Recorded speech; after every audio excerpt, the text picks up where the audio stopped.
There is nothing heavier than 50 tons of American steel, cutting through a jungle that has never known its equal. It moves with the sound of processed thunder, a rhythmic clack-clack squeal thud that announces the arrival of the modern age. It is the M48 Patton tank, the Iron Elephant, the king of the red dirt roads of Vietnam. Inside, the crews are encased in armor, gods in a machine, pushing back the green tide with a 90-millimeter cannon. They are the fist of American power, and in 1966, that fist felt unbreakable. They rolled through rice paddies and villages, symbols of a power so total, so technologically supreme, that the opposition seemed almost pathetic. And the opposition was pathetic by comparison. It was bamboo. It was sharpened sticks. It was twine made from jungle vines. It was mud. When the first reports came back of booby traps, the men in the tanks, the men in the air-conditioned command tents in Saigon, they laughed. It was the laughter of confidence, of technological certainty. They were fighting an army of farmers, an enemy that still believed in traps made of wood. What was a bamboo spike to a steel track? What was a covered pit to a 50-ton behemoth that could crush a bunker without slowing down? The laughter was easy. It was loud. It was the sound of an empire that had not yet been humbled. But the jungle does not respect the arrogance of steel. It respects patience. It respects ingenuity. And it demands respect for the ground itself. This is the story of that lesson. It is the story of what happens when the most powerful armored vehicles on Earth drive into a war where the enemy is not just a man, but the Earth itself. This is the story of the trap setters. It is the story of the day the laughter stopped and the ground opened up. The war in Vietnam was a war of illusions. The illusion of progress, measured in body counts. The illusion of safety, measured in the thickness of armor. The crews of the 3rd Platoon, 11th Armored Cavalry, knew this illusion well. They were tankers, a breed apart from the grunts who had to walk. The infantry walked through the mud. The tankers drove over it. Their Pattons were mobile fortresses, safe havens of diesel smoke and hydraulic fluid. They cleared roads. They supported fire bases. They were the thunder wagons that broke the back of ambushes. The jungle, they felt, could not touch them. Their mission was simple: road security. A stretch of Route 13, north of Lai Khe, a place they called Thunder Road. It was a routine patrol. The air was thick, a humidity you could wear like a wet blanket. Inside the lead tank, aces high, the commander, a young sergeant named Harris, scanned the tree line. The heat inside the turret was over 110 degrees. The air stank of sweat and hot metal. The sound of the engine was a deep, comforting roar that drowned out all other thought. It was the sound of safety. If you were there, you'd never forget that sound. The sound of power that believed it had no equal. The first sign was nothing, a slight shift in the red dust. The ground just looked wrong. But you don't stop a 50-ton tank for wrong-looking dirt. You push through. The driver, a kid from Ohio, pushed the throttle. The tank surged forward, and then the world fell away. It was not an explosion. It was not the crack thump of an RPG or the shattering blast of a pressure plate mine. It was worse. It was a sudden, violent lurch, a sound of metal screaming as gravity betrayed it. The lead tank, aces high, weighing more than 30 cars, simply disappeared. It pitched forward, nose down, into an abyss that hadn't existed a second before. The tank plunged 15 feet down, its cannon burying itself in the floor of a pit.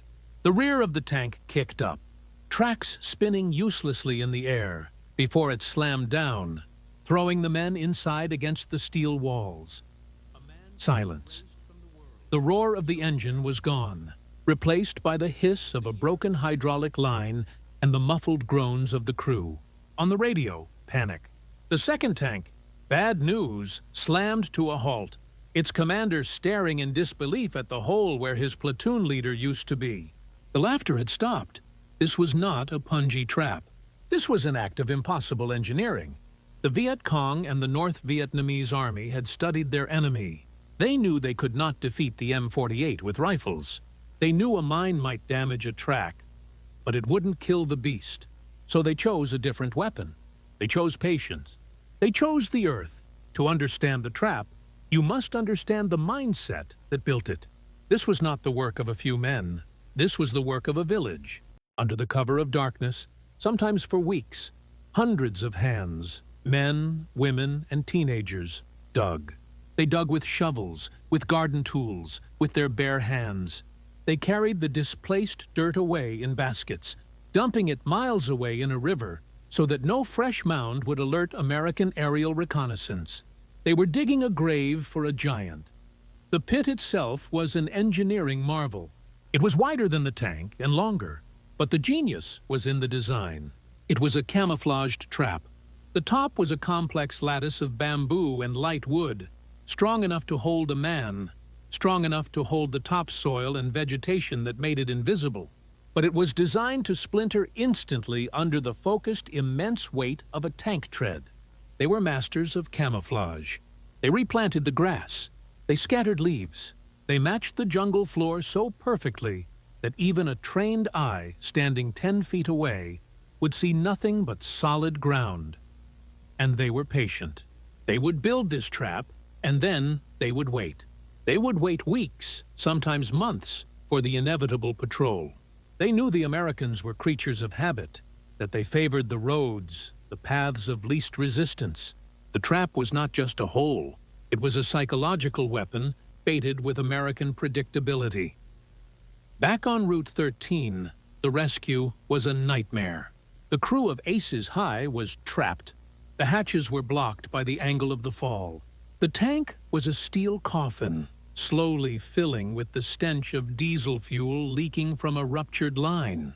The men from Bad News dismounted, rifles out, hearts pounding. They were exposed. This was the second part of the trap. The trap itself was the bait. The rescue was the kill zone. As the tankers and their infantry support rushed to the lip of the pit, the jungle erupted. Machine gun fire tore through the air from 3 directions. Mortar rounds began to walk in. The trap was not alone. It was the centerpiece of a complex ambush. The Americans were now pinned down, fighting for their lives, trying to save their friends from a hole in the ground, while the men who dug that hole watched from the trees. This was the new reality. The tank, the symbol of invulnerability, was now a liability. It was a 50-ton anchor, a magnet for enemy fire. The war had just changed, profoundly. This was not an isolated incident. As the war ground on, the traps became more common and more diabolical. The VC were innovators of low-tech, high-impact warfare. They didn't just dig pits. They adapted. They learned. In the Mekong Delta, where the ground was wet and soft, they couldn't dig deep pits, so they dug water traps. They would dig a shallow pit, just deep enough for the tank to fall into, and allow it to fill with paddy water and mud. A tank that fell in wouldn't be destroyed, but it would be drowned. The mud and water would flood the engine compartment, seep into the crew cabin. The tank would be immobilized, stuck fast in a suction of clay that refused to let go. The crew would have to abandon the vehicle under fire, swimming through the very mud they had tried to drive over. Then came the tilting trap. The VC realized they didn't need to catch the whole tank. They just needed to break its balance. They would dig a pit, but cover only one side of it. The other side would be a hard, reinforced ramp. A tank driving over it would have one track on solid ground and one track on the flimsy camouflage. The ground would give way on one side only. The M48, famously top-heavy, would be flipped onto its side or even its turret. Imagine the psychology of this. Imagine being a 19-year-old commander, buttoned up inside your turret. You are protected by inches of rolled steel. You feel safe. But now, you are no longer afraid of the rockets or the rifles. You are afraid of the ground. You are terrified of the earth itself. Every flat, open stretch of road is a potential abyss. Every harmless-looking rice paddy could be a muddy grave. The confidence was gone, replaced by a cold, gnawing paranoia. The tankers, once the kings of the road, began to move at a crawl. The M48 Patton was a magnificent machine. It was the descendant of the tanks that had liberated Europe. It weighed 49.6 metric tons. Its armor was 120 millimeters thick at the front. It was powered by a 12-cylinder, 810 horsepower engine. It was a triumph of industrial might, designed to fight a conventional war on the plains of Germany. It was not designed for this. It was not designed for an enemy who didn't fight with steel, but with philosophy. The philosophy of the People's War was simple. The land is the greatest weapon. The American soldier is a foreigner, heavy with gear, loud with machines, disconnected from the terrain. The Vietnamese soldier is the terrain. He is the mud, the bamboo, the rain. The American strategy was to find the enemy and destroy them. The VC strategy was to be the place the Americans were trying to find. The tank traps were an extension of this. They were the jungle's immune system, rising up to swallow the foreign body. The GIs who laughed at the punji stakes, the small, feces-smeared spikes hidden in the grass, were missing the point. The punji stake was not meant to kill a man. It was meant to wound him. It was meant to take him out of the fight, and, more importantly, to force 2 or 3 of his comrades to carry him, slowing the entire patrol. It was a weapon of logistics, of psychology. The tank trap was the same, but on an industrial scale. It didn't always destroy the tank, but it stopped it. It immobilized it. It turned a $2 million asset into a 50-ton problem. And the problem was immense. How do you retrieve a 50-ton tank from a 15-foot hole in the middle of hostile territory? You needed an M88 recovery vehicle, the Hercules. It was itself a massive 60-ton tracked vehicle with a crane and a winch. It was the tow truck for the cavalry. But bringing in the M88 was a new kind of hell. It was slow. It was loud. It was an even bigger target. The VC knew this. They would wait. They would let the trap spring, then wait for the M88 to arrive. The recovery operation would become the real ambush. The recovery crews, the combat engineers, became some of the bravest and most targeted men in Vietnam. The entire dynamic of armored warfare was turned upside down. The tank, the ultimate offensive weapon, was forced to be defensive. Platoons that once charged through the jungle now advanced at a walking pace. In front of them, combat engineers would walk, probing the ground with long steel rods, feeling for the telltale hollow space. The war, for the tankers, had become a slow, agonizing process of poking the dirt. The laughter was long gone. It was replaced by a quiet, shared terror. The sound of the tank's engine was no longer a comfort. It was a beacon. Comment: the earth remembers, if you understand, that the ground itself was a combatant in that war. The psychological victory for the Viet Cong was total. They had proven that the giant could be felled. They had proven that steel was no match for patience. They had used the tank's own weight, its own power, against it. This shift in tactics revealed the central misunderstanding of the entire war. The United States believed it was fighting a war of attrition, a war of technology. They believed they could win by killing more, by destroying more, by paving over the jungle and bringing the modern world to a backward place. They brought B-52s to fight an enemy that lived in tunnels. They brought tanks to fight an enemy that melted into the trees. The Vietnamese, on the other hand, were fighting a war of will. They were fighting a war of time. They did not need to defeat the American army in the field. They only needed to outlast it. They needed to make the war so costly, so frustrating, so psychologically draining that the American public would eventually break.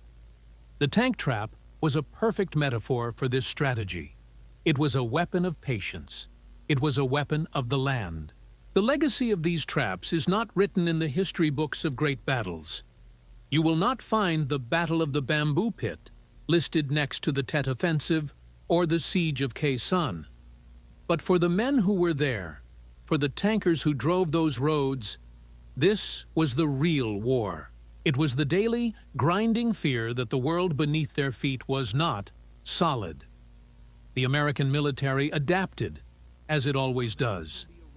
They developed new procedures. They deployed mine-flail tanks, vehicles with heavy chains that beat the ground in front of them to detonate traps. They used massive bulldozers, the Rome plows, to clear entire swathes of jungle, scraping the earth bare to deny the VC the cover they needed. They fought the jungle with fire and steel, tearing it down to its roots. But the fear never went away, because the VC adapted too. They learned the depth of the flails and dug their pits deeper. They learned the patterns of the plows and laid traps in the newly cleared earth. It was a cycle without end. When the last M48 Patton was loaded onto a ship to leave Vietnam, it was a symbol of a promise broken. The promise that technology could conquer all. The promise that American power was irresistible. That tank, that machine of ultimate power, had been defeated by an idea. It had been defeated by men and women with shovels, by a deep understanding of the land, and by a will that refused to break.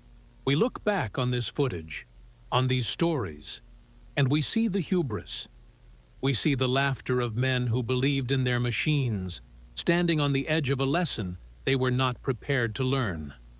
The war in Vietnam was not won by the side with the most power. It was won by the side with the most patience.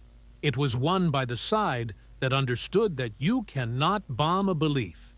You cannot shoot a shadow. And you cannot, no matter how much steel you possess, conquer a people who are willing to dig their own graves in the road just on the chance that their enemy might fall in. The war left scars on the land, craters from bombs and trenches from battles. But the land also left its scars on the men.